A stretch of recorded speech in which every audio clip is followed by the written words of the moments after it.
أما بعد فأعوذ بالله من الشيطان الرجيم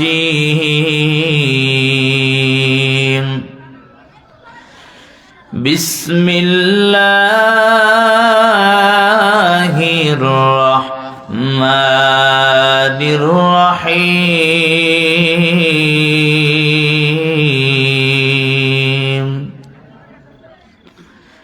يا أيها الذين آمنوا اتقوا الله وقولوا قولا سديدا يصلح لكم أعمالكم ويغفر لكم ذنوبكم ومن يطع الله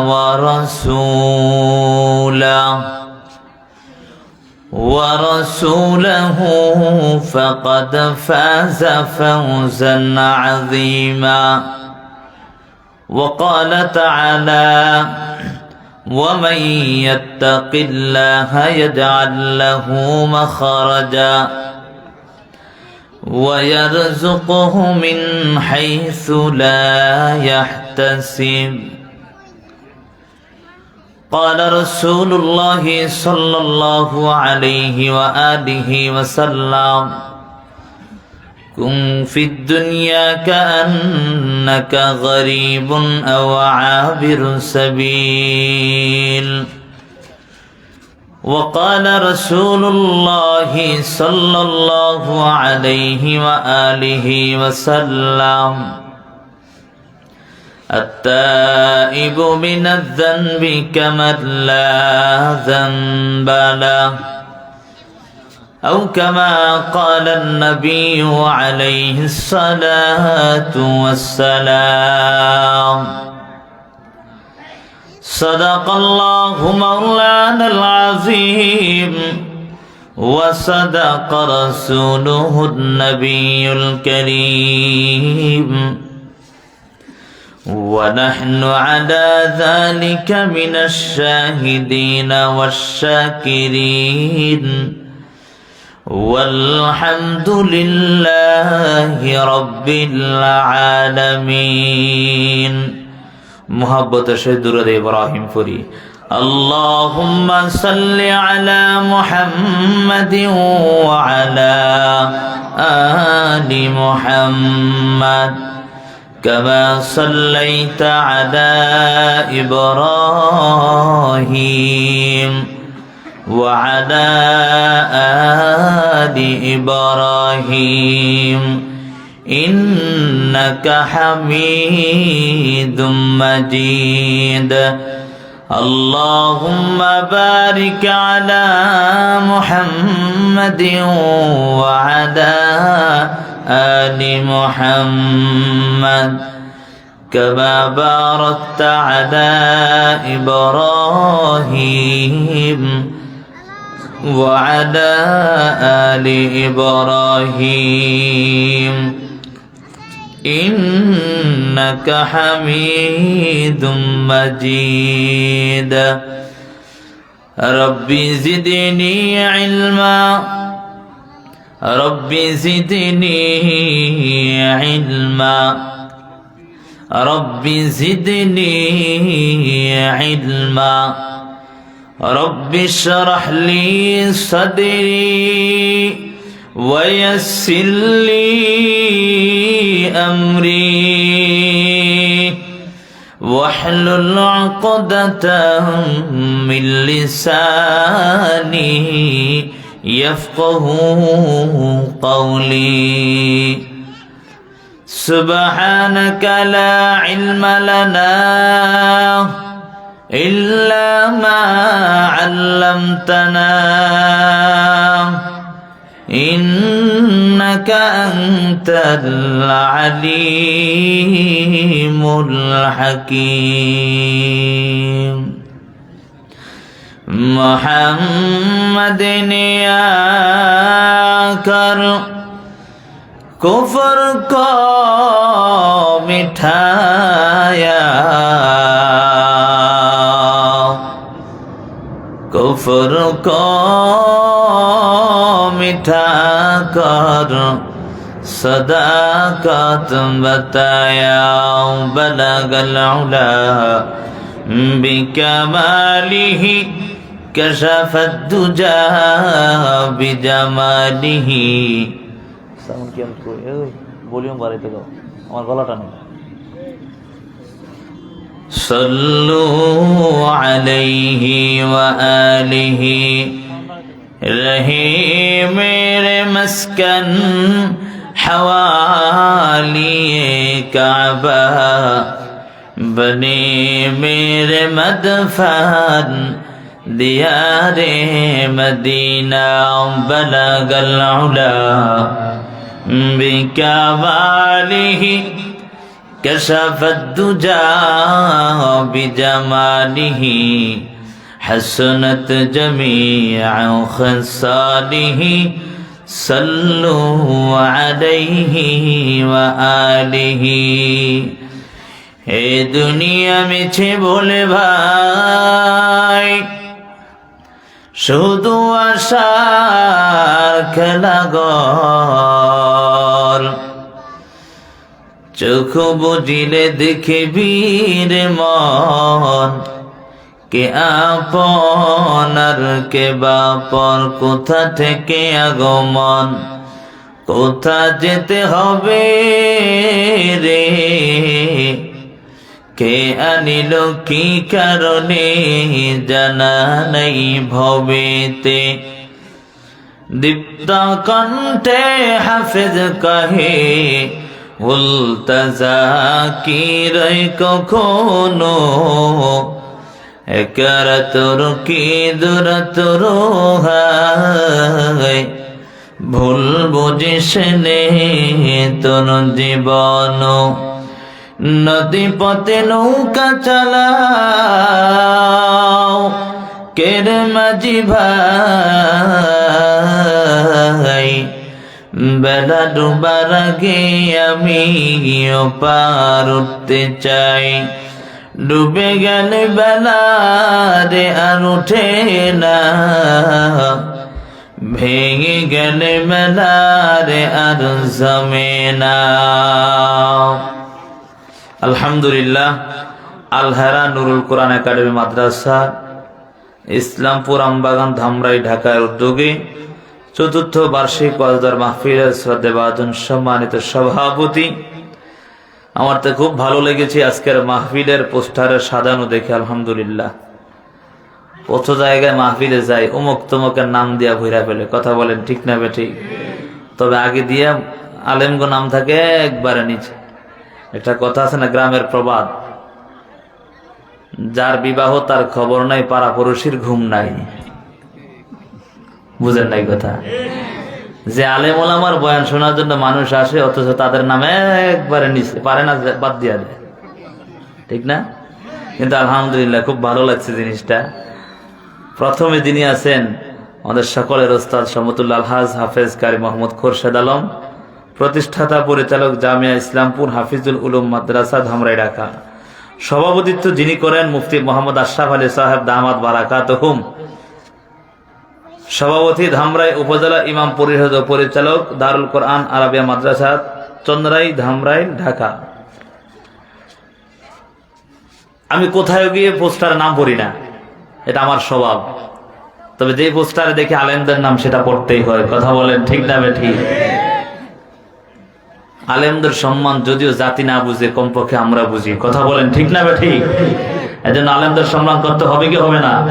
এজন্য টঙ্গীর ময়দানে গিয়ে বাড়ি দিতে হবে নাকি? হ্যাঁ, পিঠের চামড়া থাকবে না। কথা বলেন ঠিক না বেঠিক? সাবধান হয়ে যা। আর কিছু বলতাম না, বুঝেন নাই?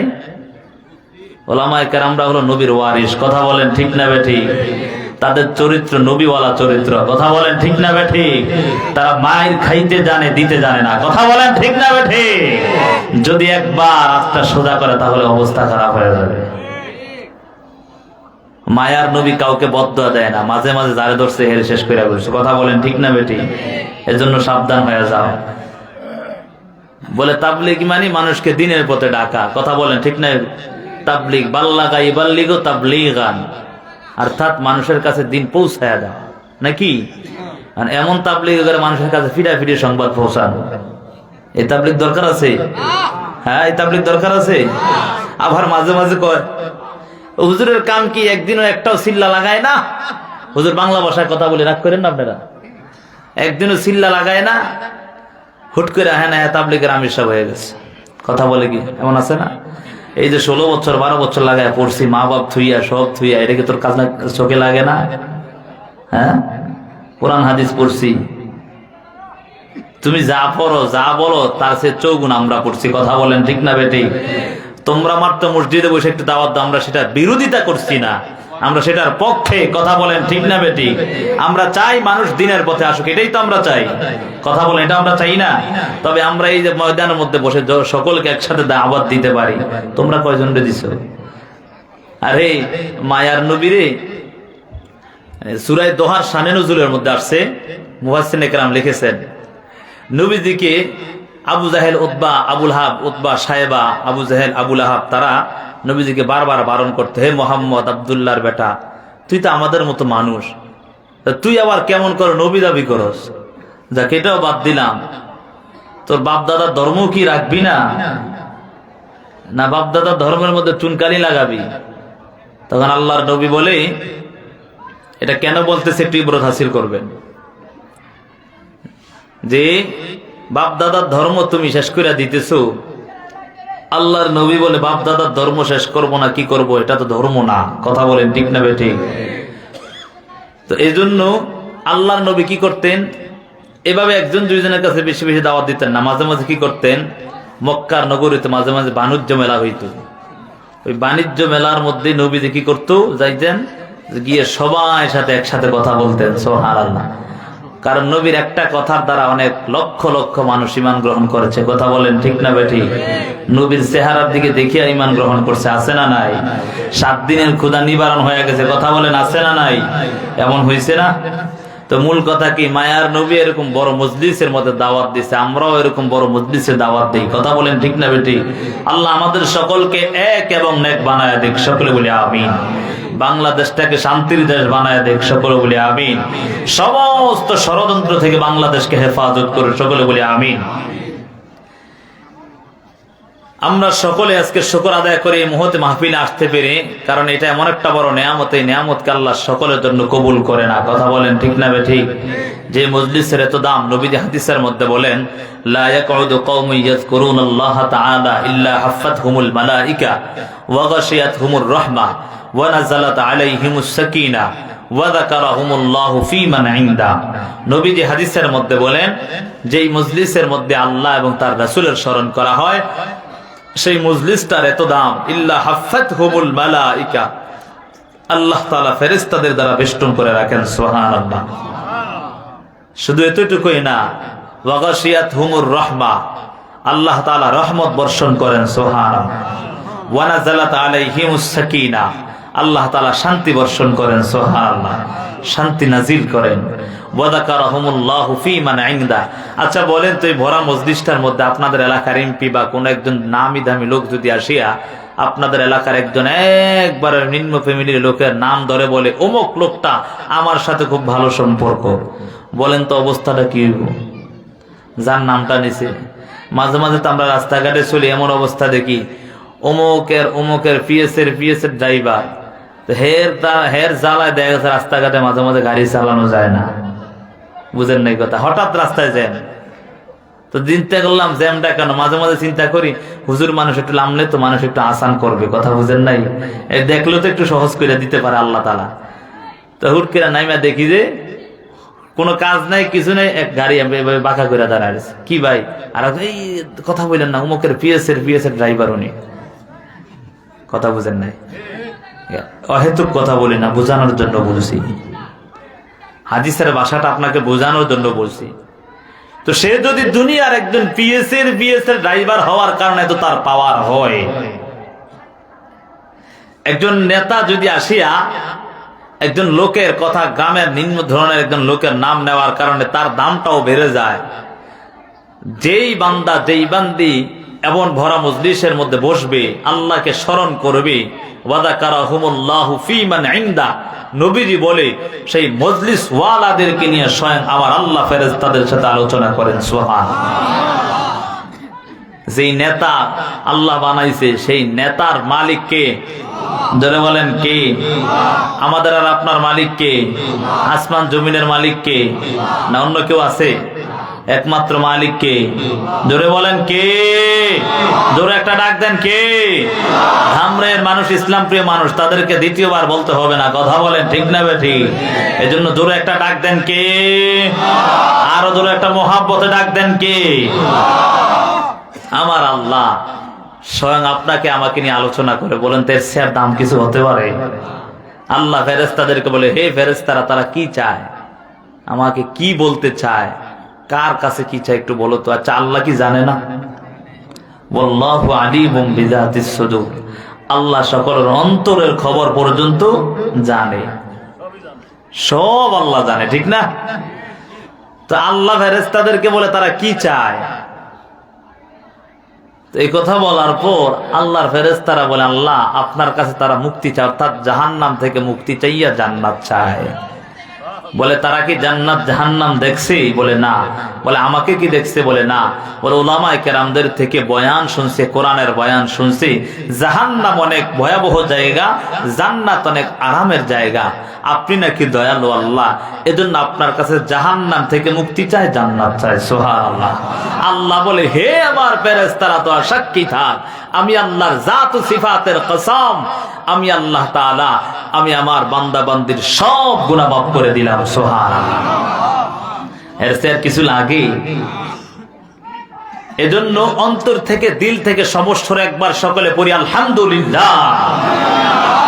সর্বোপরি দুরূদ ও সালাম বিশ্ব মানবতার মুক্তির দিশারি সাইয়্যিদুল মুরসালিন জনাব মুহাম্মদুর রাসূলুল্লাহ সাল্লাল্লাহু আলাইহি ওয়া আলিহি ওয়াসাল্লামের উপর।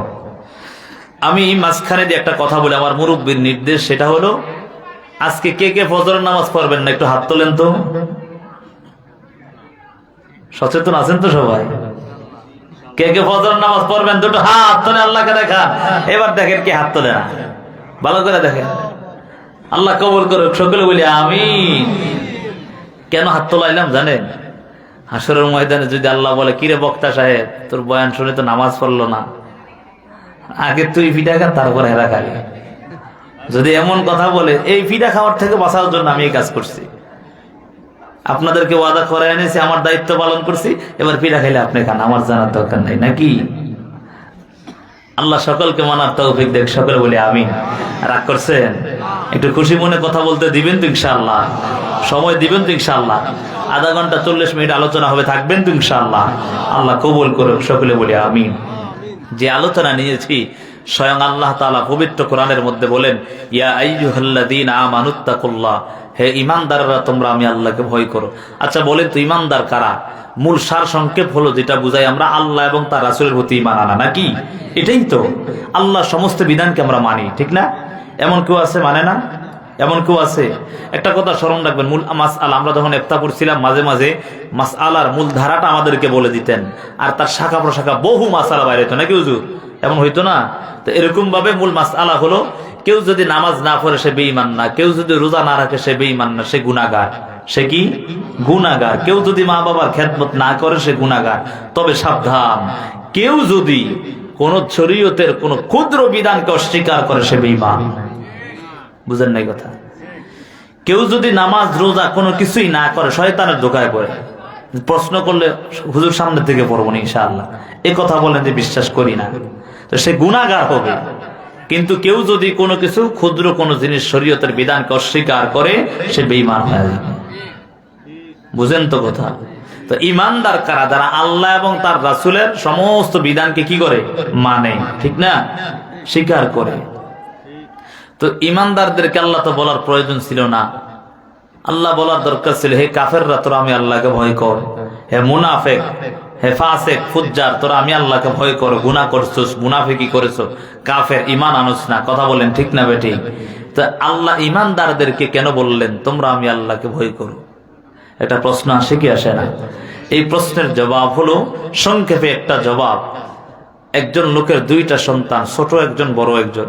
বড়টার প্রতি প্রথম মায়া খুব বেশি ছিল। যখন ছোট আরেকটা সন্তান হয়ে যেত বড়টার প্রতি একটু মায়া কমে ছোটটার প্রতি বেড়ে গেছে। কথা বলেন ঠিক না বেটি? বেড়ে যাওয়ার কারণে ছোটটাকে আদর করে বড়টার ঘরেও বলে এই ছোটটার দিকে একটু খেয়াল রাখবা, কোনো কারণে আঘাত পাওয়া যায় কিনা। কথা বলেন ঠিক না বেটি? কেন? তাকে মহব্বত বেশি করে। বুঝবেন আগে বুঝে তারপরে বয়ান শুরু করবেন। কারণ হঠাৎ বয়ান করছে বাড়িতে বলে হুজুর আজকে সব ফাটাই লাইছে, কি ফাটাইছে এটার জানি না, এর জন্য বুঝতে হবে। কথা বলেন ঠিক না বেটি? আজকে আল্লাহ, আমি যে আয়াতটা নিয়েছি এখানে আল্লাহ দুইটা আদেশ করেছেন। কেউ যদি দুইটা আদেশ মানতে পারে আল্লাহ দুইটা পুরস্কার দিবেন। সুবহানাল্লাহ। এই দুইটা পুরস্কার পাওয়ার পর বান্দা বান্দিকে আল্লাহ মৃত্যুর পর সাথে সাথে জান্নাত দিবে। সুবহানাল্লাহ। সুবহানাল্লাহ বলবেন না? কে দিবে জান্নাত? জোরে বলেন, কে দিবে জান্নাত? আমরা জান্নাতে যেতে চাই তো? আল্লাহ আমাদের সকলকে জান্নাতে যাওয়ার তৌফিক দিন। সকলে বলি আমিন। তো যে কথা বলতেছিলাম, ছোট বাচ্চার প্রতি মায়া মহাব্বত, আল্লাহ আমাকে আর আপনাকে মায়া করে আদর করে দয়া করে ঈমান নামক দৌলত দিয়েছে। সেই ঈমানকে কেড়ে নেওয়ার জন্য একজন লেগে আছে, তার নাম কি? জোরে বলেন, তার নাম কি? কার কার বন্ধু? যুবক, কিছু কিছু যুবকের বন্ধু, ঠিক না? যদি বন্ধু না হইতো ফজরের সময় হাত পা টিপা দেয় আর হে ঘুমায় সুন্দর করে, ঠিক না? বন্ধু না? আল্লাহ বুঝার তৌফিক দেখ। ওয়ালা তাত্তাবিউ খুতুওয়াতিশ শাইতান ইন্নাহু লাকুম আদুউম মুবিন। আল্লাহ তাআলা বলেন ওয়ালা তাত্তাবিউ খুতুওয়াতিশ শাইতান, তোমরা শয়তানের পদাঙ্ক অনুসরণ করো না। কেন করবা না? ইন্নাহু লাকুম আদুউম মুবিন। আমার আল্লাহ বলেন নিশ্চয়ই সমস্ত মানুষ তোমরা শুনে রাখো, প্রকাশ্য শত্রু কিন্তু তোমার শয়তান। মানুষের বন্ধু না শত্রু? শত্রু দেখেই তো যখন লানত পাইছে আল্লাহর কাছে, আল্লাহ আপনি আমার সেই তৌফিকটা দেন, আমি যেন আপনার সমস্ত বান্দা বান্দিরে জাহান্নামে নিয়ে যাই। আল্লাহ কয় এই সুযোগ নাই। আমার বান্দা বান্দি তোর দোকায় হইরা গুনাহ করবে, একবার আমি আল্লাহর কথা স্মরণ করে আল্লাহকে ডাক দিবে, আমি আল্লাহকে ডাক দিতে দেরি, ক্ষমা করতে দেরি নাই। সুবহানাল্লাহ। আল্লাহ তাহলে ঈমান নামক দৌলত দিয়েছেন। আল্লাহ এই দৌলতটাকে কেড়ে নেওয়ার জন্য কে আছে? শয়তান লেগে আছে। আল্লাহ বলে শয়তানের দোকায় পইরা অন্যায় করিস না, ঈমান হারাইস না। এজন্য আমি আল্লাহর আযাবকে ভয় কর। কথা বলেন ঠিক না বেঠিক? দ্বিতীয় নাম্বার আল্লাহ বলে, এক নাম্বার আদেশ হলো ইত্তাকুল্লাহ, আল্লাহর ভয়। দ্বিতীয় নাম্বার আদেশ হলো ওয়াকুলু কাওলান সাদীদা, জবানকে হেফাজত করো, জবান দ্বারা সঠিক কথা পরিচালনা করো, জবানকে ন্যায়পরায়ণভাবে পরিচালনা করো। এই দুইটা কাজ যদি করতে পারো আল্লাহ দুইটা পুরস্কার দিবেন। এক নাম্বার পুরস্কার ইউসলিহ লাকুম আমালাকুম, আল্লাহ কৃত আমলকে সংশোধন করে দেয়। সুবহানাল্লাহ। তারপরে দ্বিতীয় পুরস্কার হলো ওয়ায়াগফির লাকুম যুনুবাকুম, আল্লাহ তাআলা তার গুনাহকে ক্ষমা করে দেন। সুবহানাল্লাহ।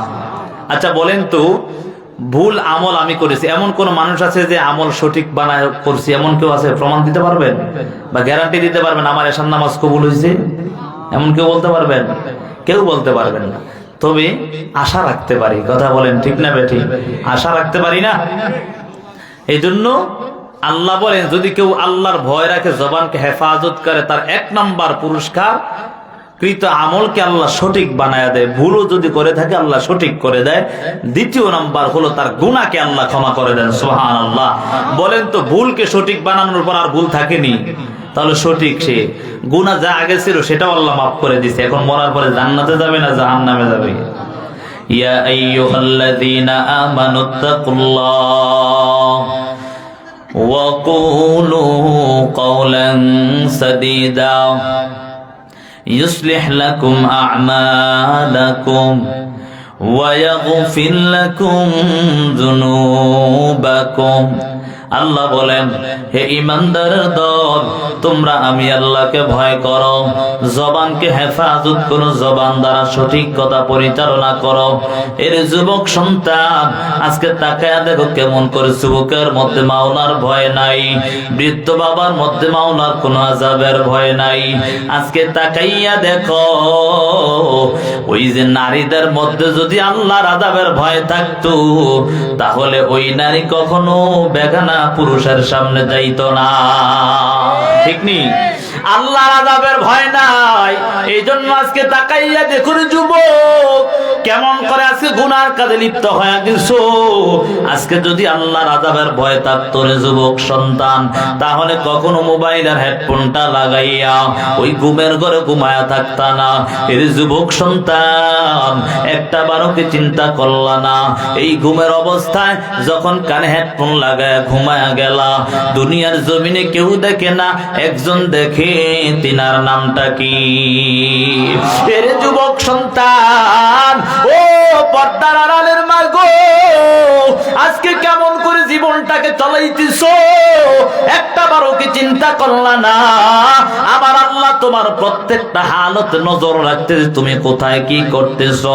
দুনিয়ার তুমি মায়ের ভয় করিয়া আজকে তুমি যখন দরওয়াজাটা আটকাইয়া দিলা, তোমার বাবার ভয় করিয়া দরওয়াজাটা আটকাইয়া দিলা, আর দরওয়াজাটা আটকাইয়া যখন মোবাইলের হেডফোনটা লাগাইয়া ওই মোবাইলের গুনায় লিপ্ত হয়ে গেছো। এই অবস্থায় যদি আজরাইল এসে হাজির হয়ে যায়, মায়ার নবী হাদিসের মধ্যে জানায়া দেন, তাহিয়াউনা কামা তামুতুন ওয়া তুহশারুনা কামা তাহিয়াউন। দুনিয়ার মধ্যে যার চলন যেমন হয়, মরণ তার তেমন হবে, মরণ যার যেমন হয়, হাসর তার তেমন হবে।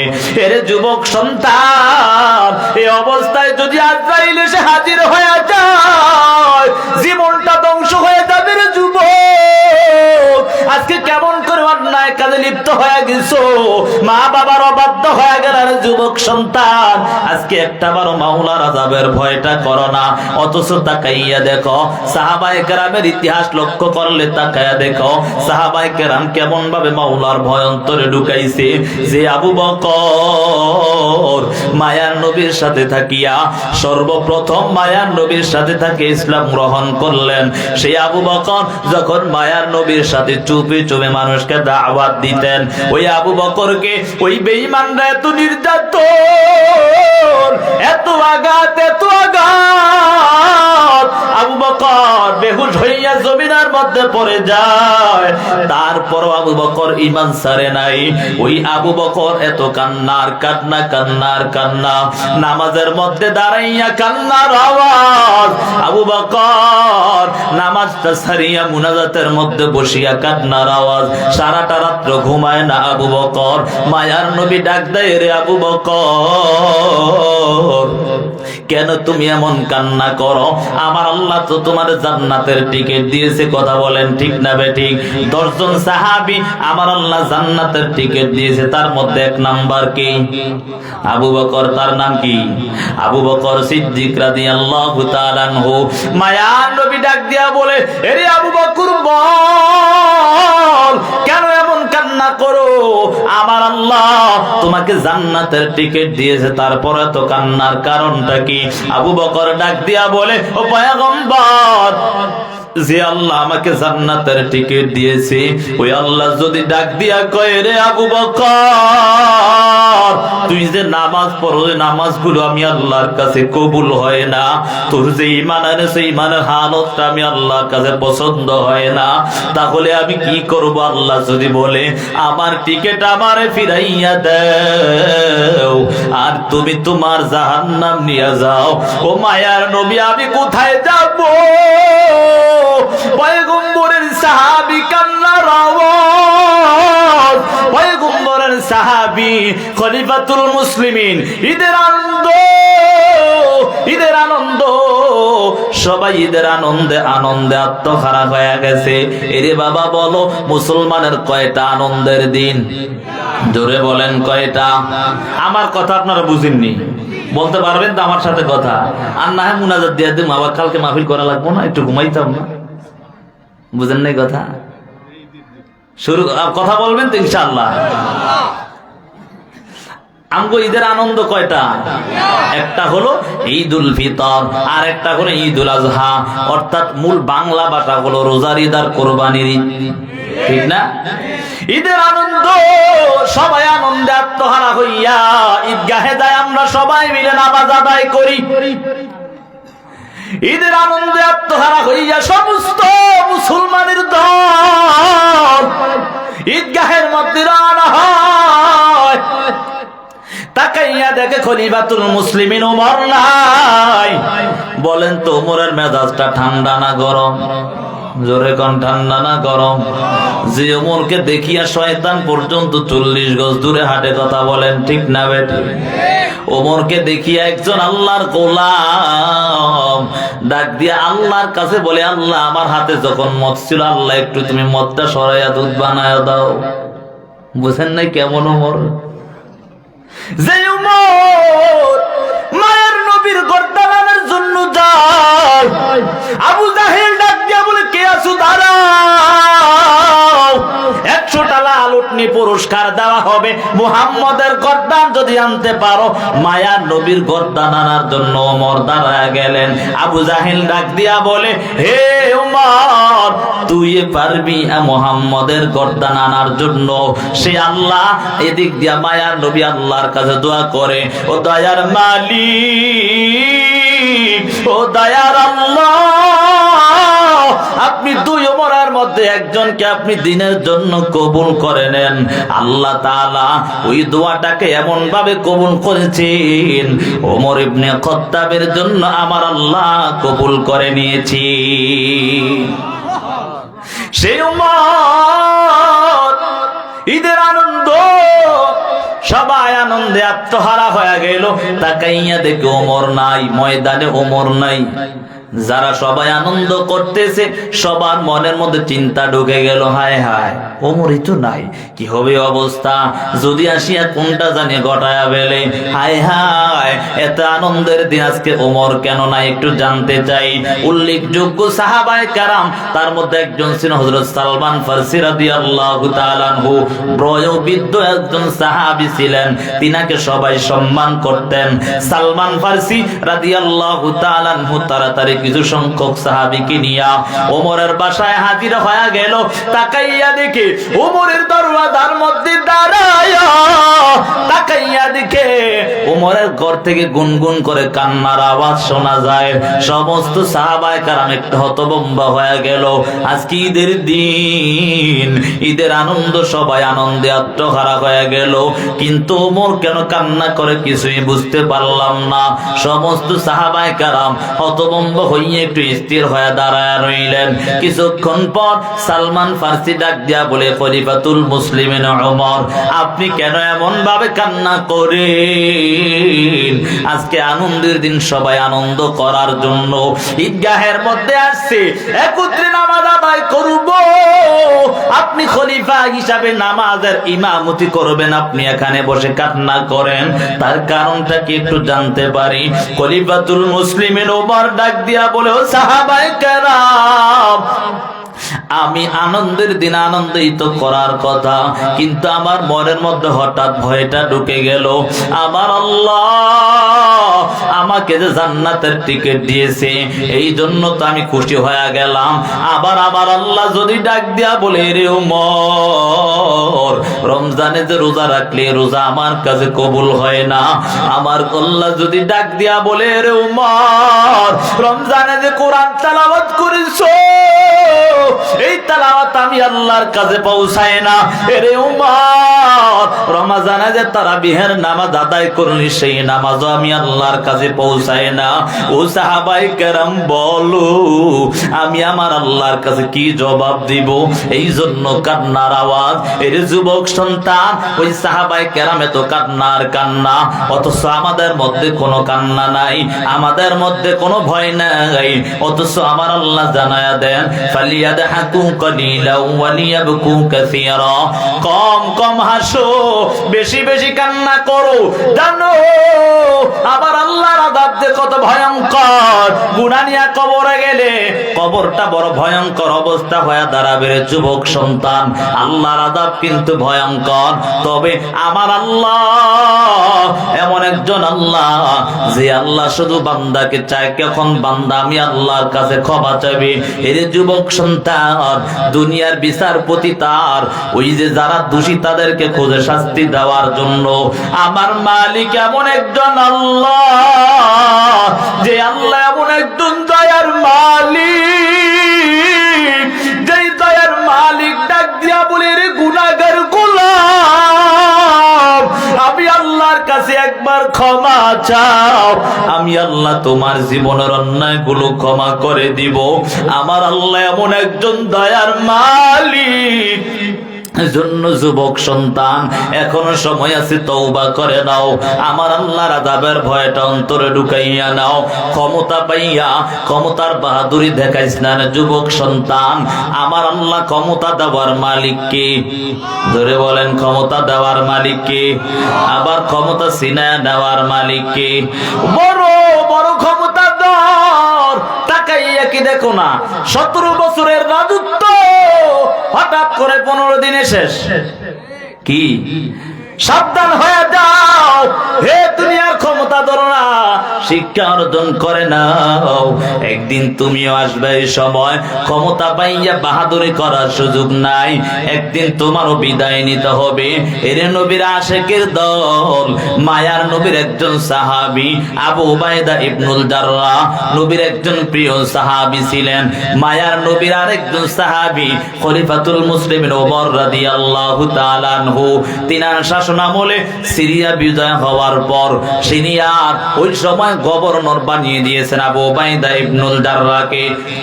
সিনিয়র 10 জনের মধ্যে তিনিও একজন টিকেট প্রাপ্ত জান্নাতি সাহাবী। আবু উবাইদা ইবনুল জাররাহ যখন ওই সিরিয়ার গভর্নর হয়ে গেলেন, সিরিয়ার গভর্নর হইয়া ওই সিরিয়ার রাষ্ট্র পরিচালনা আরম্ভ করে দিলেন। হঠাৎ করে ওমরের মনের মধ্যে ভয় চিন্তা ঢুকে গেল, আমি যে আবু উবাইদাকে ওই সিরিয়ার গভর্নর বানায়া দিলাম, আবু উবাইদা কি তার দায়িত্ব ঠিক মতো পালন করতেছে কিনা, নাকি আবার সে এমন ভাবে সিংহাসন বানাইয়া টাকা পয়সা জমাইয়া ঠিক মতো নিজের নাফসিয়া নাফসি করছে। চিন্তায় পড়ে গেলাম। ওমর ডাক দিয়া বলে, এরে আবু উবাইদা, আমি চাই তোমার বাসার মধ্যে একদিন মেহমান হয়ে যাব।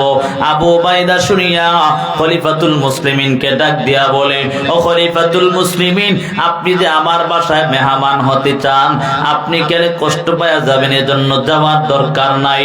ওমর ডাক দিয়া বলে, হে খলিফা, হে গভর্নর, তোমাকে গভর্নর বানায় দিয়েছি, আমি চাই একদিন তোমার বাসায় মেহমান হয়ে যাব। একবার, দুইবার, তিনবার বলার পর আবু উবাইদা চিন্তায় পড়ে গেলেন, যদি আমি আরেকবার বাধা দিই তাহলে ওমর কষ্ট পাওয়া যাবে। একদিন আসিয়া বলে, ও খলিফাতুল মুসলিমিন, ও খলিফাতুল মুসলিমিন, আসেন আমার বাসায় মেহমান হয়ে যাবেন। ওমরকে নিয়ে রওনা হয়ে যায়। যখন ওমরকে নিয়ে রওনা হয়, সিরিয়ার জমিনে পদার্পণ করার পর সিরিয়ার জমিনে শহর শেষ করে ফেললেন। মরুভূমি এলাকা দিয়ে হাঁটতেছে ওমর এবং আবু উবাইদা। ওমর ডাক দিয়া বলে, এরে আবু উবাইদা, বল আজকে এতটুকু পর্যন্ত নিয়ে আসো, সিরিয়ার জমিন শেষ হয়ে যাচ্ছে, এখন মরুভূমি এলাকায় কোথায় নিয়ে আমাকে চলছো? আবু উবাইদা বলে, যে খলিফাতুল মুসলিমিন, একটু সামনে আমার বাসাটা। আস্তে আস্তে চলতে চলতে মরুভূমি এলাকা পার হয়ে যাচ্ছে। তাকাইয়া দেখে একটা যাত্রী ঘর দেখা যায়, কোন রকম ভাঙা চুর একটা ঘর দেখা যায়। আবু উবাইদা গিয়া ওই ঘরের মধ্যে প্রবেশ করলো। আর এদিক দিয়ে ওমরকে ডাক দিয়া বলে, হে খলিফাতুল মুসলিমিন, আসেন আপনিও আমার সাথে একটু এই ঘরটার মধ্যে প্রবেশ করেন। ওমর ডাক দিয়া বলে, এখানে কেন প্রবেশ করো? আমি তো বলছি তোমার বাসায় যাওয়ার জন্য, এই ভাঙা ঘরে কেন তুমি প্রবেশ করতেছো একটু জানতে চাই। খলিফাতুল মুসলিমিন এই প্রশ্ন করার পর আবু উবাইদা ডাক দিয়া বলে, ও খলিফাতুল মুসলিমিন, এটাই হলো আমার ঘর, এই ঘরটার মধ্যে আমি দিন রাত্রটা কাটায়া দেই। তাকাইয়া দেখে এমন অবস্থা দেখার পর ওমর ডাক দিয়া বলে, এরে আবু উবাইদা, ক্ষমা করে দাও, ক্ষমা করে দাও। আমার মনে ধারণাটা ভুল হয়ে গেছে রে আবু উবাইদা, আমি ভাবছিলাম তুমি নাকি সিরিয়ার গভর্নর হইয়া বড় অট্টালিকা বানায়া ফেলছো, এই জন্য মনে মনে চিন্তা করলাম তোমার দায়িত্বটা কতটুকু আদায় করতেছো। এই চিন্তা করিয়া আমি তোমার বাসায় আসার জন্য তৈরি হয়ে গেলাম। ওমর তাকাইয়া দেখে তাকের মধ্যে একটা পাত্র দেখা যায়। ওমর বলে আবু উবাইদা এই পাত্রটা একটু নামিয়ে দাও। তাকাইয়া দেখে ওই পাত্রের মধ্যে মোটা মোটা জবের রুটি দেখা যায়, এমন শক্ত। ওমর দেখিয়া ডাক দিয়া বলে কান্না জড়িত কণ্ঠে বলে, এরে আবু উবাইদা বল এগুলা কেন এখানে রয়েছে একটু জানতে চাই। আবু উবাইদা যখন শুনতে পেলে প্রশ্ন করলেন। আবু উবাইদা ডাক দিয়া বলে, ও খলিফাতুল মুসলিমিন, এগুলা আমার জন্য আমি এক সপ্তাহের জবের রুটি তৈরি করে রাখলাম। বলে এগুলা কি আবার মানুষ খায় কিনা? বলে না না। ও আবু উবাইদা ডাক দিয়া বলে, খলিফাতুল মুসলিমিন, আমি এই যে জবের রুটিগুলি দেখা যায় এত শক্ত হওয়ার কারণে খেতে পারি না, তবে আমি যখন সকালবেলা কাজে বের হয়ে যাই আমি এক একটা করে রুটি পানির মধ্যে ভিজায়া রাখি, আর ওই রুটিগুলো যখন রাত্রে আসিয়া আমি এক একটা করে এখান থেকে রুটি ভক্ষণ করি। খলিফাতুল মুসলিমিন ওমর ডাক দিয়া বলে, এরে আবু উবাইদা, এমন করে কি মানুষের জীবন চলতে পারে বলো? এমন করে কি জীবন চলতে পারে? কেন তুমি এমন অবস্থা হয়ে গেল? আবু উবাইদা কান্না জড়িত কণ্ঠে ডাক দিয়া বলে, খলিফাতুল মুসলিমিন, আমাকে এমন একটা দায়িত্ব দিয়া দিছেন, সিরিয়ার জমিনের দায়িত্ব। আমি যদি এত ভালো খাবার বানাতে যাই তাহলে আমার সময়টা নষ্ট হয়ে যাবে। এই অবস্থার মধ্যে যদি সিরিয়ার জমিনের দায়িত্বে ব্যাঘাত ঘটে যায় তাহলে আল্লাহ যদি আমাকে ধরে বলে, এরে আবু উবাইদা বল ওই যে তোর দায়িত্বটা অর্পণ করলাম সেই দায়িত্বটা কতটুকু আদায় করেছো? এই জন্য পয়গম্বরের সাহাবী ওমর, এই জন্য আমি এমন ভাবে এমন কোন রকম দিনটা বা পরিচালনার কাজে চালাই, আর রাত্রে আসিয়া এমন ভাবে এখান থেকে একটু জবের রুটি খাই। তাকাইয়া দেখে আরেকটা নামাজের যায় নামাজ দেখা যায়। ওমরকে ডাক দিয়া বলে, ও খলিফাতুল মুসলিমিন ওমর, সারাটা দিন রাষ্ট্র পরিচালনা করার পর রাত্র যখন হয় আমি যায় নামাজটা বিছাইয়া আমি আমার মাওলার কাছে কান্না করি, দয়ার মালিক, ও দয়ার আল্লাহ, জীবনের অন্যায় গুলো ক্ষমা করে দেন। ও আল্লাহ, রাষ্ট্র পরিচালনা করতে যদি কোনো ব্যাঘাত ঘটে যায় আমাকে আপনি ক্ষমা করে দেন। এমন অবস্থা দেখার পর ওমরও কান্নার আওয়াজ, আবু উবাইদাও কান্না করে, এর যুবক সন্তান, আজকে তুমি ক্ষমতা পাইলে কত রকমের অপব্যবহার করতে থাকো। আল্লাহর আযাবের ভয়টা ঢুকাইয়া নাও, জাহান্নামের আযাব যে কত ভয়ঙ্কর জানো? এরে নবীর আশিকের দল, যদি আল্লাহর ভয় অন্তরে থাকে যত রকমের বিপদের মধ্যে পড়ো না কেন আমার আল্লাহ তোমাকে বিপদ থেকে হেফাজত করবে। 28 নাম্বার পারায় সূরা তালাকের মধ্যে আমার আল্লাহ জানায়া দেন, ওয়া মাইয়াত্তাকিল্লাহা ইয়াজআল লাহু মাখরাজা ওয়া ইয়ারযুকুহু মিন হাইসু লা ইয়াহতাসিব। আমার আল্লাহ বলেন, যদি আল্লাহর ভয় অন্তরের মধ্যে থাকে আমার আল্লাহ যত রকমের বিপদের মধ্যে পড়ো না কেন আল্লাহ তোমাকে বিপদ থেকে হেফাজত করে। এজন্য যুবক সন্তান, ভয় রাখতে হবে অন্তরে। কার? জোরে বলেন কার? ভয়টা রাখিয়া নামাজ ছাড়তে হবে, কথা বলেন ঠিক নি? হ্যাঁ, ভয় করে নামাজ ছাড়তে হবে না পড়তে হবে? ভয়টা করিয়া নামাজটা আদায় করে নেও যুবক সন্তান। আল্লাহর আযাবের ভয়টা ঢুকাইয়া নিজের জীবনটাকে সুন্দর করে নাও। এর যুবক সন্তান, আল্লাহ তাআলা এত সুন্দর করিয়া এত সুন্দর শরীরটা দান করে দিলেন, এত সুন্দর হাত পা গুলো আল্লাহ দান করলেন, এত সুন্দর চেহারা আমার মালিক দেওয়ার পর তারপরও কেমন ভাবে আল্লাহর সাথে নিমখারামি করো, যখন অন্যায় কাজে লিপ্ত হয়ে যাও। আমার আল্লাহ বলেন, ইয়া আইয়ুহাল ইনসান মা গররাকা বিরাব্বিকাল কারীম, হে ইনসানের দল, হে মানুষের দল, তো তোদেরকে তোদের রবের প্রতি কোন জিনিস ধোকায় পালায়া দিল? এর যুবক সন্তান ও বৃদ্ধ বাবা, আল্লাহ কিন্তু পারতেন তোমার চেহারার মধ্যে একটা চক্ষু বিছনে দিতে আর একটা সামনে, কথা বলেন পারতে কি পারতেন না? আমার আল্লাহ পারতেন একটা পা অচল করে দিতে আর একটা পা ভালো রাখতে, কথা বলেন পারতেন কি পারতেন না? আমার আল্লাহ দয়া করিয়া মায়া করিয়া এত সুন্দর হাত পা গুলো দিয়া, তারপর আল্লাহর কেমন ভাবে নিমক হারামি করি। মুয়াজ্জিন আযান দেয়, তাকাইয়া দেখো যুবক সন্তান, মুয়াজ্জিন আযান দেয়, যুবক সন্তান দোকান পাটে আড্ডা দেয়, বৃদ্ধ বাবা দোকান পাটে আড্ডা দেয়। সাবধান হয়ে যাও রে যুবক সন্তান, মুয়াজ্জিন আযান দেয়, মসজিদের মধ্যে গিয়া হাজির হয়ে যাও। আমার আল্লাহর কুদরতি পায়ে সিজদা দিয়া বলো, ও দয়ার মালিক, জীবনে কত অন্যায় করলাম, আর অন্যায় করব না, জাহান্নামের আযাব সহ্য করতে পারবো না। ও দয়ার আল্লাহ, জীবনে কত অন্যায় করিয়া করিয়া জীবনটাকে ধ্বংস করে ফেললাম, আর অন্যায় করব না।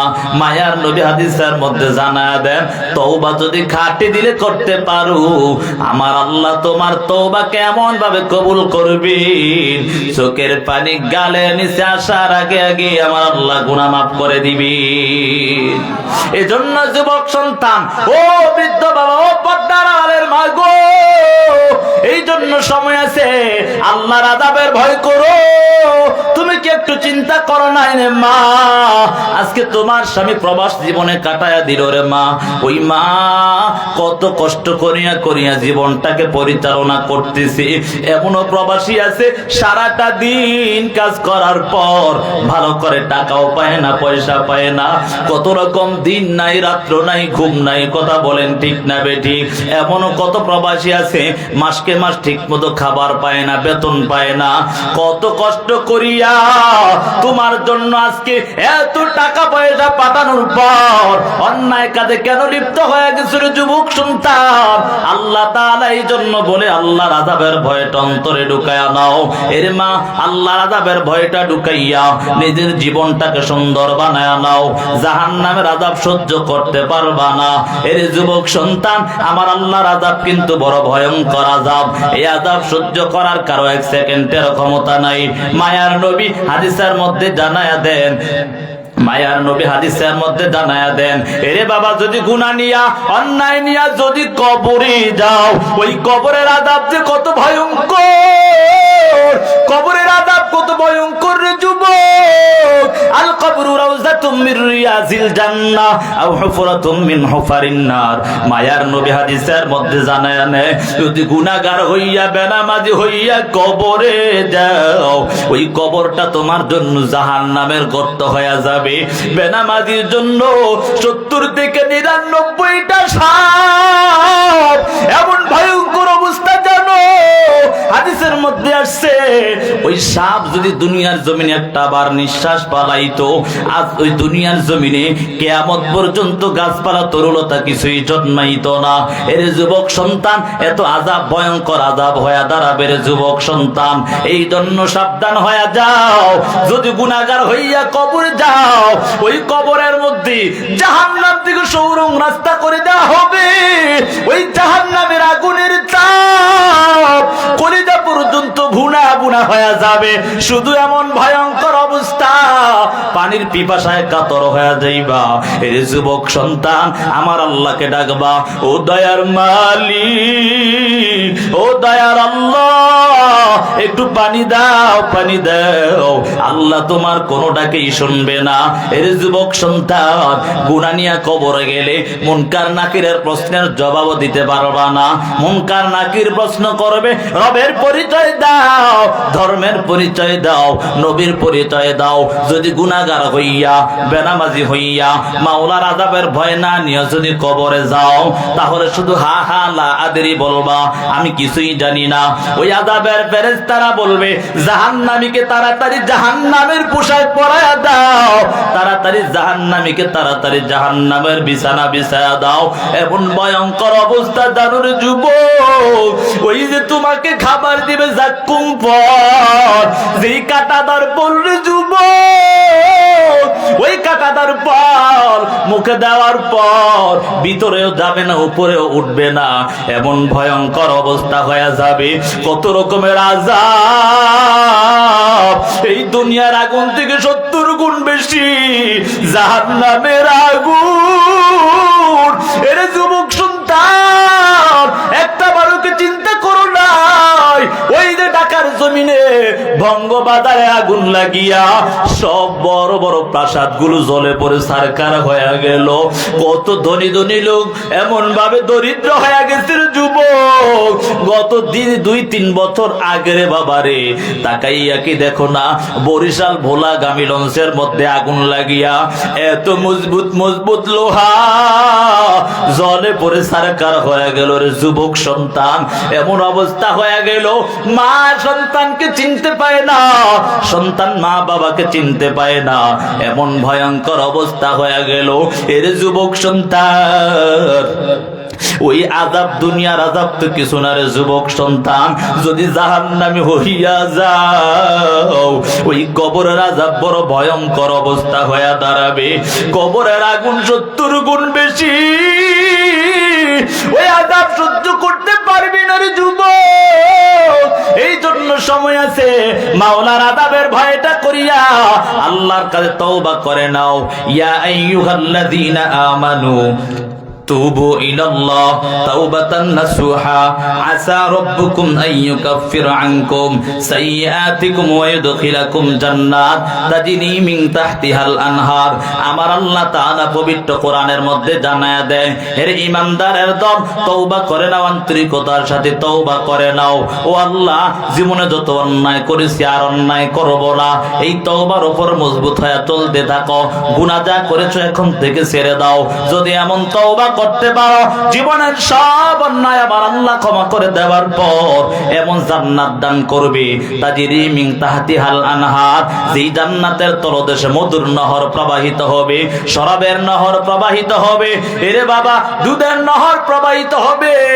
ওই জান্নাত শুধু আরামের ঘর। আমার আল্লাহ তাআলা এত সুন্দর জান্নাত দান করবেন। এই জন্য যুবক সন্তান, মা বাবার সাথে যারা অবাধ্য হয়ে চলাফেরা করেছো, ওই মা বাবার কাছে গিয়া ক্ষমা চাও। এর যুবক সন্তান, যেই মা কত কষ্ট করিয়া মাথা পেটের মধ্যে 10 মাস 10 দিন গর্ভে ধারণ করেছে, যেই বাবা মাতার গাম পায়ে পালাইয়া নিজের জীবনটাকে কোরবান করে দিয়া আজকে সন্তান তোমার জন্য কত রকমের কষ্ট করার পর, এর যুবক সন্তান, আজকে সেই বাবাকে কেমন করে ভুলে গেলি, মাকে কেমন করে ভুলে গেলি। ওই মাকে কত রকমের কষ্ট দাও, যেই মা নিজে না খাইয়া তোমাকে কত রকমের কষ্ট করিয়া করিয়া খাওয়াইছে। এরে বাবা, একটা বারো কি চিন্তা করলা না? মায়ের উদরে আসার পর মায়ের স্বাভাবিক চলাফেরা বন্ধ হয়ে গেল, মায়ের উদরে আসার পর মায়ের স্বাভাবিক খাবার দাবার বন্ধ হয়ে গেল। ওই মা সবাইকে নিয়ে খাবারের টেবিলে বসে হঠাৎ করে তাকাইয়া দেখি সবাই খাবার খায়, তোমার মা খাবারের টেবিল থেকে উঠে গেল, তাকাইয়া দেখে বিছানার মধ্যে শুইয়া দেয়। মাকে প্রশ্ন করা হয়, কেন খাও না বলো? বলে, আমার পেটের যন্ত্রণা শুরু হয়ে গেছে, আমার আর সহ্য হয় না। এর যুবক সন্তান, ওই মা যে কত কষ্ট করিয়া করিয়া তোমাকে লালন পালন করেছে, যখন দুনিয়ার জমিনে ভূমিষ্ঠ হয়েছে রে যুবক, ওই অবস্থার মধ্যে জানো রে যুবক, রাত্র যখন হয় এই শীতের সময়, ওই তোমার মা তাকায়া দেখে সবাই ঘুমায় গেল, তোমার ভাই বোন আত্মীয় স্বজন সবাই ঘুমায় গেল। মা ঘুম থেকে উঠিয়া তাকাইয়া দেখে, সন্তান তুমি বিছানাটা নষ্ট করে ফেলেছো। বিছানা নষ্ট করে দেওয়ার কারণে তোমার মা উঠিয়া বিছানাটা পরিষ্কার করে দিল। 1টা 2টা 3টা অপরিষ্কার করার পর এমন অবস্থা হয়ে গেল, নষ্ট করে ফেললা। মা তাকাইয়া দেখে আর কোনো বিছানা নাই। মা নিজে যেই জায়গাটার মধ্যে ঘুমিয়েছে ওই জায়গাটা থেকে সরিয়া তোমার সন্তান তোমাকে ওই ভালো জায়গাটার মধ্যে শোয়া দিল। কিছুক্ষণ পর তাকাইয়া দেখে যুবক, ওই ভালো জায়গাটাও নষ্ট করে ফেলেছ।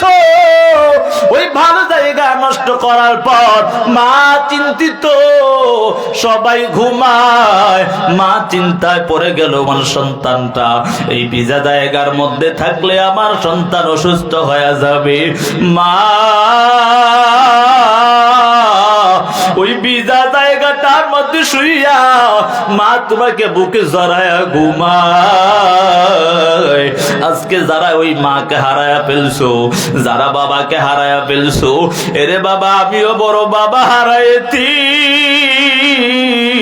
আজকে 4-5 মাস হয়ে গেল আমার বাবাও হারায়া ফেললাম। এরে বাবা আমি জানি মা বাবা হারা যে কেমন যন্ত্রণা। আমি যখন গত বছর প্রত্যেকটা প্রোগ্রামে যাইতাম, আমার বাবার সাথে টেলিফোন করতাম, এরে বাবা তাকাইয়া দেখতাম রাত্র গভীর হয়, আমার বাবা তাকাইয়া দেখি রাত্র 2টা-3টা বাজে। এমন ভাবে আমাকে হঠাৎ করে টেলিফোন দিয়া দিল। আমি বাবাকে রাগান্বিত হইয়া বললাম, রে বাবা তুমি কি ঘুমাও না বলো? বাবা ডাক দিয়া বলে, সন্তান তুমি কি বলো? তুমি বাহিরে বাহিরে করবা, আমি বাবার চোখে ঘুম আসে না। এরে বাবা আমি এমনি বলি না, ইবরত হাসিল করার জন্য বলি। আমরা 8 জন ভাই বোন, কেউ কোরআন পড়া তারা বাকি নাই। আলহামদুলিল্লাহ আমার আব্বাজান কষ্ট করে হলেও কোরআন শিখাইছে। রে বাবা আমার বাবা একটা কওমি মাদ্রাসার খেদমত করত, আমি নিজে তাকাইয়া দেখতাম 5-6 হাজার টাকার হাদিয়া পাইতো। আমি তাকাইয়া দেখতাম রে বাবা, এখন যদি মনে হয় কলিজাটা ফেটে যায় রে বাবা। যদি পাইতাম বাবাকে একটু ভালো করে আদর করে খাওয়াইতাম। আমি তাকাইয়া দেখতাম যখন সকল উলামায়ে কেরাম মিলিয়া মাদ্রাসার পরামর্শের মধ্যে বসতেন, সবাই বসিয়া যখন পরামর্শ শেষ হয়ে যাইত, সবাইকে যখন নাস্তা দিত, সবাই নাস্তাটা খেয়ে ফেলতো। আমি তাকাইয়া দেখতাম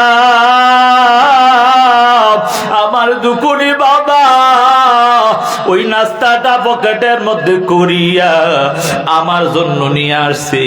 আমি বাবাকে ডাক দিয়া বলতাম, এরে আব্বাজান বলো, সবাই তো খাবারটা খেয়ে ফেললো, তুমি কেন খাও না? তুমি কেন নাস্তাটা আমার জন্য নিয়ে আসছো একটু জানতে চাই। বাবা ডাক দিয়া বলে, রে সন্তান সবাই যদিও খেতে পারে, আমি তোমাকে রেখে আমি খাবারটা খেতে পারি না।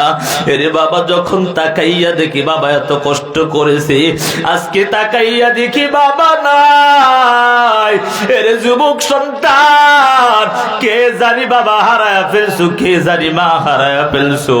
আজকে কে জানি ঘরে গিয়ে একটা বার মা মা বলে ডাক দিতে পারবি না। কে জানি একটা বার ঘরে গিয়া বাবা বাবা বলে ডাক দিতে পারবি না রে যুবক। এই জন্য যাদের মা বাবা আছে, মা বাবার কাছে গিয়া ক্ষমা চাও। ওরে মার জীবনে অন্যায় করব না, জীবনে আর অন্যায় করে জাহান্নাম কামাই করব না। এর বাবা ইমাম আহমদ বিন হাম্বল যিনি মুসনাদে আহমদ শরীফের লেখক ছিলেন, যার মধ্যে 40,000-এর ঊর্ধ্বে হাদিস লিপিবদ্ধ। রে বাবা মুসনাদে আহমদ শরীফের ইমাম আহমদ বিন হাম্বল হঠাৎ করে একদিন রাত্র গভীর হয়, রাত্র গভীর হঠাৎ করে বাসার মধ্যে আসিয়া দরওয়াজাটা ধাক্কা দিয়া খোলার পর তাকাইয়া দেখে জনম দুকুনি মা ঘুমের ঘরে আচ্ছন্ন হয়ে গেল। ইমাম আহমদ বিন হাম্বল আস্তে আস্তে ঘরের মধ্যে ঢুকিয়া মায়ের পায়ের কাছে বসিয়া কেমন যেন মায়ের পায়ে চুমু খাওয়া আরম্ভ করে দিয়েছে। এরে বাবা আপনাদের কাছে জানতে চাই, পায়ের মধ্যে একটু হাত লাগাইলে কিন্তু সুর সুর করে, কি করে না? মায়ের পায়ের মধ্যে চুমু খায়। কিছুক্ষণ পর জনম দুকুনি মা ঘুম থেকে হঠাৎ করে জাগ্রত হয়ে গেল। তাকাইয়া দেখে জমানার ইমাম আহমদ বিন হাম্বল মায়ের পায়ে চুমু খায়। মা ডাক দিয়া বলে, সন্তান আমার কপালটা পুড়ে গেছে রে সন্তান, তুমি তো জমানার বড় ইমাম, তুমি তো জমানার বড় ইমাম, তুমি কেমন করে আমি একজন গ্রামের মায়ের পায়ে চুমু খাইলে একটু জানতে চাই। ওই ইমাম আহমদ বিন হাম্বল ডাক দিয়া বলে, এরে মা আল্লাহর জাত সিফাতের কসম, আমি তো জমানার বড় ইমাম হতে পারি, এরে মা তোমার কাছে এখনো ইমাম হতে পারি নাই। মা ডাক দিয়া বলে, এর সন্তান, তোমার জবান দ্বারা আমার মায়ার নবীর হাদিস বের হয়, তোমার জবান দ্বারা আল্লাহর কালাম বের হয়, এই জবান দিয়া কেমন করে আমি মায়ের পায়ে চুমু খাও? ইমাম আহমদ বিন হাম্বল ডাক দিয়া বলে, ও মা, আল্লাহর জাত সিফাতের কসম, আমি তো আমার মায়ের পায়ে চুমু খাই না, আমি আমার মায়ার নবীর হাদিস পড়েছি, মা বাবার পায়ের নিচে নাকি সন্তানের জান্নাত, সেই জন্য আমি আমার জান্নাতের মধ্যে চুমু খাই। এর যুবক সন্তান যারা আজকে মাকে গালি দাও, বাবাকে গালি দাও, সাবধান হয়ে যাও রে বাবা। ওই মা বাবা যদি তোমার প্রতি অসন্তুষ্ট হয়ে যায়, আল্লাহর আযাবে পাকড়াও হয়ে যাইবার যুবক। এই জন্য আল্লাহর আযাবের ভয়টা করিয়া আমার আল্লাহ এই কথাই বুঝাচ্ছে, আমি আল্লাহকে ভয় কর, আমি আল্লাহর আযাবকে ভয় করতে থাকো, জাহান্নামের আযাবটাকে ভয় করো। জীবনে কত অন্যায় করেছো, এই অন্যায় নিয়ে কবরে গেলি, মা বাবার অবাধ্য হইয়া যদি কবরে যাও, জীবনটা ধ্বংস হয়ে যাবে। এরে বাবা, ওই যে কবরের মধ্যে জাহান্নাম থেকে সুরঙ্গ রাস্তা করে দেওয়া হবে, ওই জাহান্নামের আগুনের তাপ কলিজা পর্যন্ত ভুনা ভুনা হয়ে যাবি। আল্লাহকে ডাকবা, ও দয়ার মালিক, ও দয়ার আল্লাহ, একটু পানি দাও, একটু পানি দাও। হাজার হাজার বছর পার হয়ে যাবে, তারপরেও আমার আল্লাহ তোমার ডাক শুনবে না। আল্লাহ তাআলা আযাবের ফেরেশতা দিয়া আগুনের পাত্রের মধ্যে করিয়া রক্তপুঞ্জ পানি ঘামগুলোকে আগুনের পাত্রের মধ্যে করিয়া ওই জাহান্নামীকে যখন দেওয়া হয়, জাহান্নামী হাতে নেওয়ার পর হাতের মধ্যে যত গোশত, গোশতগুলো খসে খসে জমিনের মধ্যে পড়ে যাবে রে বাবা। ওই অবস্থায় আবার আল্লাহকে ডাকবা, ও দয়ার মালিক, ও দয়ার আল্লাহ, এগুলা কি পানি দিলা রে আল্লাহ? আল্লাহ এত বস্ত্র লাগায়া পানি চাইলাম, তারপর আল্লাহ একটু পানি পাইলাম না। ও আল্লাহ একটু পানি দাও, পানি দাও। আল্লাহ তোমার কোনো ডাকেই শুনবে না। নিরুপায় হইয়া ওই রক্ত পুঁজ পানিগুলো যখন চেহারার সামনে নেওয়া হয়, চেহারার মধ্যে যত গোশতগুলো খসে খসে জমিনের মধ্যে পড়ে যাবে। হাতের মধ্যেও গোশত নাই, চেহারার মধ্যেও গোশত নাই, কঙ্কালের মতো হয়ে যাইবারে যুবক সন্তান। এই জন্য সময় আছে, আর নামাজ ছাড়িস না রে যুবক সন্তান, আর বেপরদায় জীবনটাকে পরিচালনা করো না। এরে মা, আর জীবনে বেপরদায় পরিচালনা করো না জীবনটাকে। জীবন দুনিয়াতেও ধ্বংস হয়ে যাবে, আখেরাতেও ধ্বংস হয়ে যাবে। এরে বাবা, তাকাইয়া কি দেখো না, এখন তো 9,30,00,000 মাইল দূরে সূর্য। ওই সূর্য যখন হাসরের ময়দানে এক হাত বাঁধা হাত উপরে চলে আসবে, আমার আল্লাহ ডাক দিয়া বলবে, এরে সূর্য, তোর 12টা মুখ দ্বারা তাপ দেওয়া আরম্ভ করে দাও। সূর্যের তাপে জমি তামা তামা হয়ে যাবে, এমন ভয়ঙ্কর অবস্থা জানো। এর যুবক সন্তান যারা গুনাহগার হবে, তাদের মাথার মগজগুলো টাস টাস টাস টাস করে বেটে যাবে। এরে বাবা, একটু চিন্তা করো না, আজকে অন্যায় ভাবে কত রকমের টাকা পয়সা নষ্ট করতেছ। এর যুবক সন্তান, আজকে অন্যায় ভাবে কত রকমের টাকা পয়সা কামাই করছ। যদি প্রশ্ন করা হয় কেন কামাই করেছো, বলে সন্তানরা একটু ভালো খাবে, সন্তানরা একটু ভালো পড়বে। এরে বাবা, না না, ইয়াউমা ইয়াফিরুল মারউ মিন আখিহি ওয়া উম্মিহি ওয়া আবিহি ওয়া সাহিবাতিহি ওয়া বানি লিকুল্লি ইমরিইম মিনহুম ইয়াউমা ইযিন শা'নুন ইগনি। এরে যুবক সন্তান, ও বৃদ্ধ বাবা, ওই যে হাসরের ময়দানে ভয়ঙ্কর অবস্থার মধ্যে এমন ভয়ঙ্কর অবস্থা হয়ে দাঁড়াবে, একটা নেকির জন্য দৌড়াদৌড়ি করবা, এমন অবস্থা হয়ে যাবে ভাই ভাইকে চিনবে না, আপন সন্তান মা বাবাকে চিনবে না, মা বাবা সন্তানকে চিনবে না, এই ভয়ঙ্কর অবস্থা হয়ে যাবে। এই জন্য যুবক সন্তান এখন সময় আছে, ভয় করে নাও, আল্লাহর আযাবের ভয়টা অন্তরে ঢুকায়া নাও। আমার আল্লাহ এই কথাই কোরআনের মধ্যে জানায়া দেয়। এক নাম্বার হলো ইত্তাকুল্লাহ, আমার আল্লাহর ভয় ঢুকায়া নাও। দ্বিতীয় নাম্বার হলো ওয়াকুলু কাওলান সাদীদা, জবানকে হেফাজত করো, জবান দ্বারা সঠিক কথা বলো। এর যুবক সন্তান, এই জবানকে যদি হেফাজত করতে পারো, মায়া নবী হাদিসের মধ্যে জানায়া দেন, ক্বালান নবিয়্যু সাল্লাল্লাহু আলাইহি ওয়া আলিহি ওয়া সাল্লাম, মান ইয়াদমাননি মা বাইনা লিহিয়াইহি ওয়া মা বাইনা রিজলাইহি আযমানা লাহুল জান্নাহ। মায়ার নবী হাদিসের মধ্যে জানায়া দেন, যারা দুই চোয়ালের মধ্যবর্তী স্থান এবং দুই ওরুর মধ্যবর্তী স্থানকে যারা হেফাজত করবে, আমি নবী স্বয়ং তাদের জান্নাতের জিম্মাদার হয়ে যাব। সুবহানাল্লাহ। এর যুবক সন্তান, অর্থাৎ জবানকে যারা হেফাজত করবে, লজ্জাস্থানকে যারা হেফাজত করবে, আমার আল্লাহর নবী তার জান্নাতের জিম্মাদার হয়ে যাবে। এই জন্য যুবক সন্তান, এক নাম্বার হলো আমার আল্লাহর ভয় অন্তরে ঢুকায় নাও, দুই নাম্বার হলো জবানকে হেফাজত করো, জবান দ্বারা সঠিক কথা বলো, জবানকে ন্যায়পরায়ণ ভাবে পরিচালনা করো। এই দুইটা কাজ যদি করতে পারো যুবক, আমার আল্লাহ বলেন ইউসলিহ লাকুম আমালাকুম, কৃত আমলকে আমার আল্লাহ সংশোধন বানায়া দিবে, ওয়া ইয়াগফির লাকুম যুনুবাকুম। আমার আল্লাহ বলে, হে দুনিয়ার মানুষ শুনে নাও, জীবনে কত অন্যায় করেছো, শয়তানের ধোঁকায় পড়ে অন্যায় করে ফেলেছো, শয়তানের ধোঁকায় পড়ে মা বাবাকে কষ্ট দিয়ে ফেলেছো, আলেম উলামাদেরকে কষ্ট দিয়ে ফেলেছো, মুরব্বিদেরকে কষ্ট দিয়ে ফেলেছো। এর যুবক সন্তান, আর অন্যায় করিস না। আমার আল্লাহ বলে, যদি এমন ভাবে আল্লাহর ভয় অন্তরে ঢুকাইয়া জবানকে হেফাজত করতে পারো, তাহলে আমার আল্লাহ ওয়া ইয়াগফির লাকুম যুনুবাকুম, তোমার জীবনের সব গুনাহকে আল্লাহ ক্ষমা করে দিবে। সুবহানাল্লাহ। এই জন্য বাবা, ওই গুনাহ থেকে বাঁচতে হলে এই জন্য তওবা করার প্রয়োজন আছে না নাই? আল্লাহর কাছে তওবা করে নাও, ও আল্লাহর জীবনে নামাজ ছাড়বো না, ও আল্লাহর মা বাবাকে কষ্ট দিব না, উলামায়ে কেরামের বিরুদ্ধে যাব না। কে কে বিরুদ্ধে যাবেন? যাবেন আপনারা? হ্যাঁ, উলামায়ে কেরামের বিরুদ্ধে যাবেন? গিয়া লাঠিলা বিড়া লাগাইবেন নাকি? এমন আসেননি কেউ? সাবধান হয়ে যাও।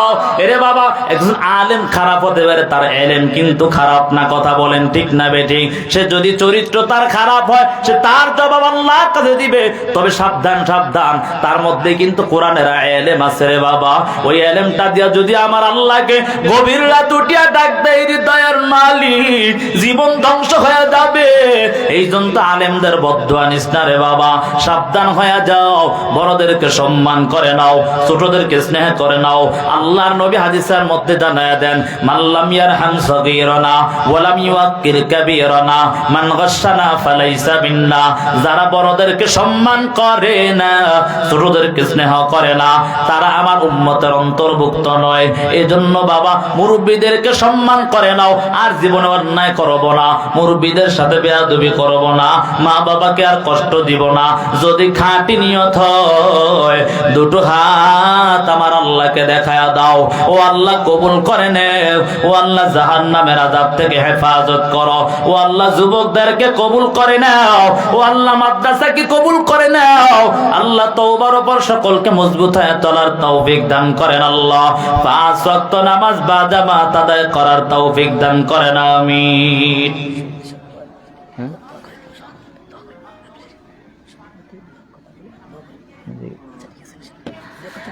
এখন আমাদের সামনে যিনি আমাদের মুরব্বী, তিনি আমাদের সামনে একটু কথা বলে বসবেন তো ইনশাআল্লাহ। আর দোয়া মুখল ইবাদত, দোয়া ইবাদতের মগজ। কথা বলেন ঠিক না বেঠিক? এজন্য সকলে হুজুরকে কেউ বেয়াদবি নেবেন না, কেউ উঠবেন না। আল্লাহ সকলকে কবুল করুন। এই রাত্র হয়ে গেছে, গভীর রাত, বেশি রাত্র নেওয়া ঠিক না। সারা রাত্র ওয়াজ শুনলেন, নামাজ পড়লেন না, কি লাভ? কোনো লাভ হবে না। এজন্য নামাজও পড়তে হবে। কথা বলেন ঠিক না বেঠিক?